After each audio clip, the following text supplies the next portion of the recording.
8 or 24? Number 8. 24 was more challenging.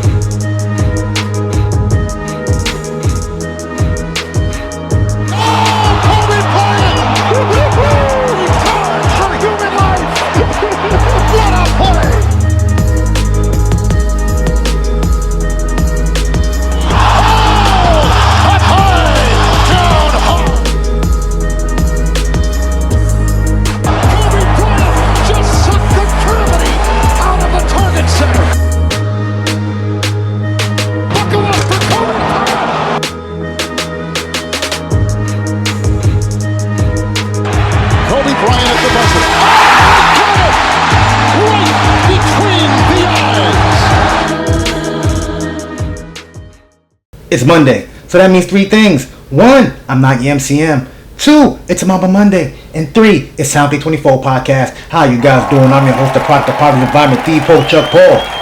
Episode 225. Don't judge me. I don't want to go there. Sorry, Chris, but I'm going to go there. This is off that Fortune album by Chris Brown from 2012. Track called Don't Judge Me. Oh man, I'm going to do a whole lot of judging right about now. We're going to talk about this Diddy Trial, some NBA talking. Also, Diddy's son, Christian Combs, a.k.a. King Combs, dropped an album executive produced by Kanye West. We'll talk a little bit about that later. But first, hope you guys enjoyed your week. I hope you guys enjoyed your weekend. If you haven't already, subscribe to the channel. Give me a thumbs up. Now let's get into it. Both the defense, prosecution, gave their closing arguments last week. The jury is still deliberating. They finished up today. They even passed a few notes trying to understand some of the law and things that Diddy's being charged with and whatnot. So what I'm going to do right now, I'm going to read off the charges of Diddy and what he can face from these charges. 1 count of racketeering conspiracy.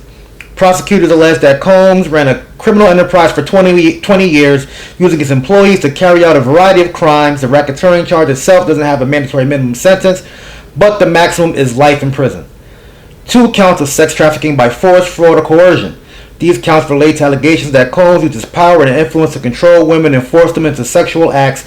If convicted of sex trafficking, Combs faces a mandatory minimum prison term of 15 years and a maximum of life in prison. 2 counts of transportation to engage in prostitution. These charges allege that Combs transported individuals across state lines for prostitution. Each count carries a maximum sentence of 10 years in prison. Potential penalties. If convicted of all charges, Combs could face a maximum sentence of life in prison.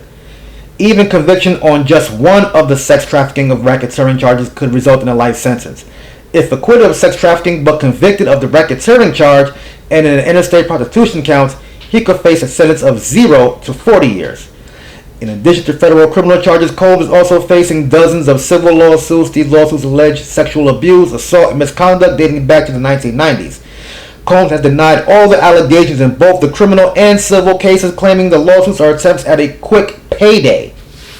Alright, that's a whole lot of shit. Like I said, the jury could reach a verdict as early as Thursday, as early as tomorrow. As far as this week, could be up to Thursday. It goes past the holiday, Friday, Saturday, and Sunday. It could go until Monday. But who knows, man. Well, see, here's my thing. Where is the criminal enterprise? How did this fund bad boy? That's what I want to know. How did him booking prostitutes to fuck Cassie, to fuck Jane Doe, how did that make him money? How did that build Bad Boy Entertainment? Ain't that what racketeering, a criminal enterprise disguised as a legitimate business? The criminal enterprise part funding the legit business? Where is that? He wasn't charging folks to go and smash Cassie and Daphne, Jane Doe. He wasn't making no money off it. So where is the racketeering part? That's what I want to know. You know, although the male escort may not feel like he was trafficked, but it was still against the law.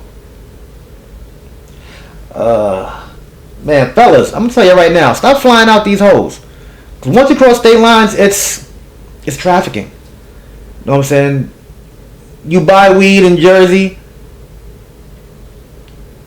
you're going to Philadelphia, you get stopped by police, they can charge you with trafficking. It's as simple as that.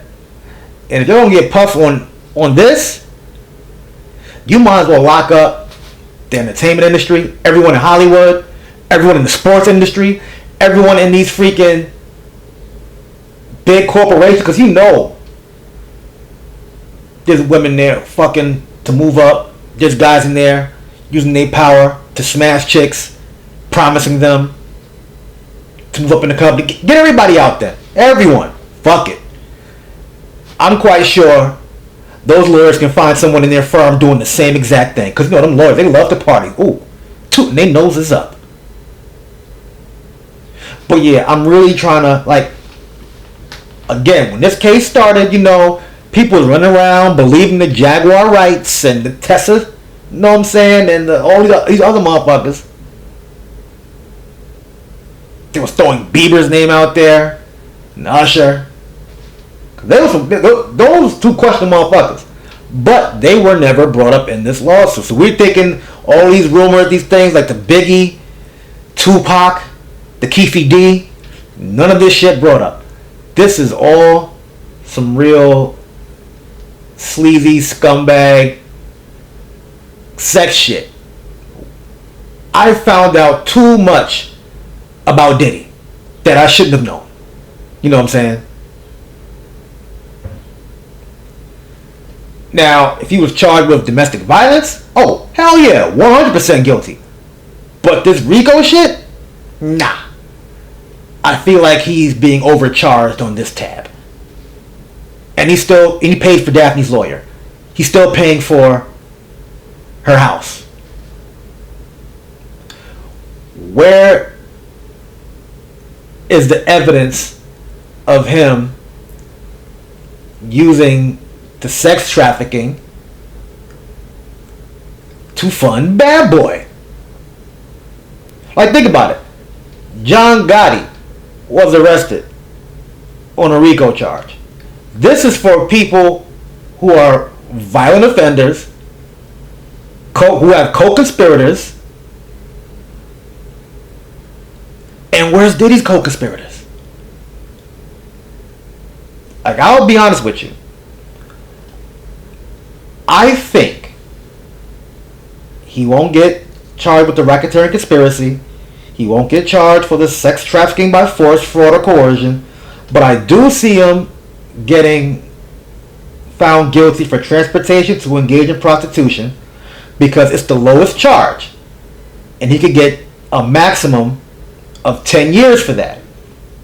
I can see him getting that, and the judge saying, you know what, since you are found not guilty for the ones that would send you to jail for life and whatnot, I'm going to give you the full 10 years.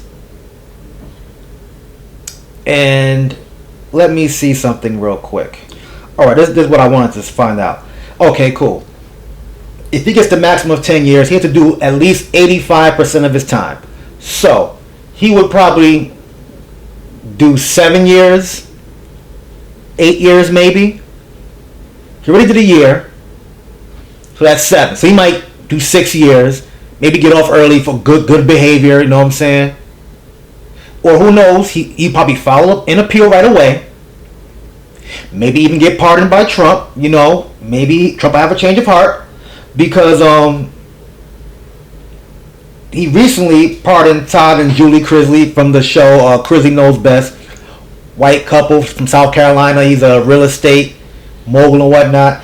And him and his wife was convicted of bank fraud, wire fraud, and tax evasion, along with conspiracy to commit these crimes. They were found guilty after a 3-week trial in June 2022, and they were released a few months ago. So we shall see. Like, my cousin was like, look, as long as that check clear, he think Diddy could get that pardon. So we'll see. We'll see, man. But if any news pops up this week, I'm going to jump on here. I may do a whole new episode. I might drop some shorts or whatever. But yeah, I'll keep you guys posted. Moving right along. The offspring of Diddy, Christian Combs, better known as King Combs, dropped a 7-song album, executive produced by Ye. And you know what? It ain't that bad. You know what I'm saying? I'll give it 3.5 out of 5 because I expected worse. You know what I'm saying? The songs, Lonely Roads, Kim, People Like Me, Diddy Free. It's pretty cool, pretty cool. Repeat Me, The List, Soul's Outro. It's more like some young shit. Doesn't sound like a lot of the New York drill rappers and shit, but the last 3 songs I mentioned, Repeat Me, The List, Soul's Outro, is more some like, I'm young, I get bitches, I fuck chicks, I got money. You know what I'm saying? One funny line he did, I forgot what song it is, I think it was Diddy Free. He said, my dad was a hustler all his life, don't be mad because your dad is broke. I was like, hey, you can't be mad at somebody because their parents are rich. Like, I'm really sorry. Like, it's not his fault. You know what I'm saying? Like, hey, whatever. But yeah, man, not bad. You know, we'll see how it does. Moving right along, some NBA news. The NBA draft was last week. Of course, like we all knew, Cooper Flag went number 1 to the Mavericks. Dylan Harper, the son of 5-time NBA champion Ron Harper, went number 2 to the Spurs. The Sixers drafted VJ Edgecombe. The Hornets drafted Con Newpel from Duke. Hope I spelled his name wrong. And the Jazz drafted Ace Bailey from Rutgers. That's 2 Rutgers players in the top 5. Funny thing about Ace Bailey is he was ducking and dodging every workout that was requested of him because he wanted to stay on the East Coast. I believe he has a child on the East Coast, whatever. So he wanted to either play for Atlanta, the Nets, or the Wizards. He didn't work out for the Jazz. They drafted him anyway. Funny enough, the Wizards with the 18th pick drafted the Florida Gators' most outstanding player, Walter Clayton Jr., with the 18th pick. Then traded him to Utah. Which is funny because they probably could have traded Ace Bailey to the Wizards for Walter Clayton Jr. and he could have went to the team that he wanted. But hey, man, look, whatever. They got 2 dope ass guards, you know what I'm saying? So fuck it. Works out for everybody, right? Also, sticking in the NBA, the New York Knicks, after firing Tom Thibodeau, have struck out on every single coach. This is the dumbest shit ever. You fire a coach who took you to the Eastern Conference Finals for the first time in 25 years, who still has a year or 2 left on his contract, I believe, and you had no backup plan. The Knicks really thought they shit didn't stink. They really thought that they can go and interview coaches who are already on teams that are better than theirs. They requested to interview Jason Kidd, who has Anthony Davis, Cooper Flag, Klay Thompson, and a returning Kyrie Irving. And they just signed D'Angelo Russell. The Rockets just signed what's the name? What's the dude's name? Finney Smith Jr. They just traded for KD. The Rockets were not going to let you interview Udoka. It wasn't happening. They haven't interviewed Mike Malone yet, and honestly, I know why. Because if the players had a problem with Tibbs and his amounts of minutes he plays guys and how tough he is with practice and all that, they would have hated Mike Malone because he holds his players accountable. He calls them out in the media too. They would not have liked him. Like I tell everybody, Mark Jackson is blackballed. Stop asking for Mark Jackson. He's not coaching the NBA no more. But you know who the Knicks are rumored to be reaching out to? Dawn Staley. Yes, Dawn Staley. She is the coach of the South Carolina Gamecocks, the Lady Gamecocks, yes. I would hire Deuce Staley before Dawn Staley. Look, man. Let the ladies coach the WNBA, let the men coach the NBA. And I don't even think the NBA is ready for a woman coach. These players are disrespectful to their coaches who are men. Could you imagine the women? I could see a player throwing a jock strap at one of the coaches' faces right now, calling her a bitch and telling her to shut the F up. But no, not Dawn Staley. This is just fucking terrible. Who's going to coach the Knicks now? After this breakout season, you fire your coach who got you there. This is the most New York Knicks shit. No, I'm not even surprised. I'm really not surprised. But we shall see what happens with that. Oh man, oh man. One last thing. This weird fake debate about Jim Jones or Nasir Jones. I will say this. It's always going to be Nas over Jim Jones. Jim Jones makes good music. But he doesn't make better music than Nas. I don't care. No matter which way you try to slice it. Now, Jones has gotten better over the years. Whether he's been writing himself or he's been using ghostwriters. Know what I'm saying? If he found Max B or Max B's long lost rhyme book. You know what I'm saying? Or if Trav is writing for him. You know what I'm saying? Or man, I don't know. But he's gotten better. But he's not on Nas' level. Nas is selling out arenas right now,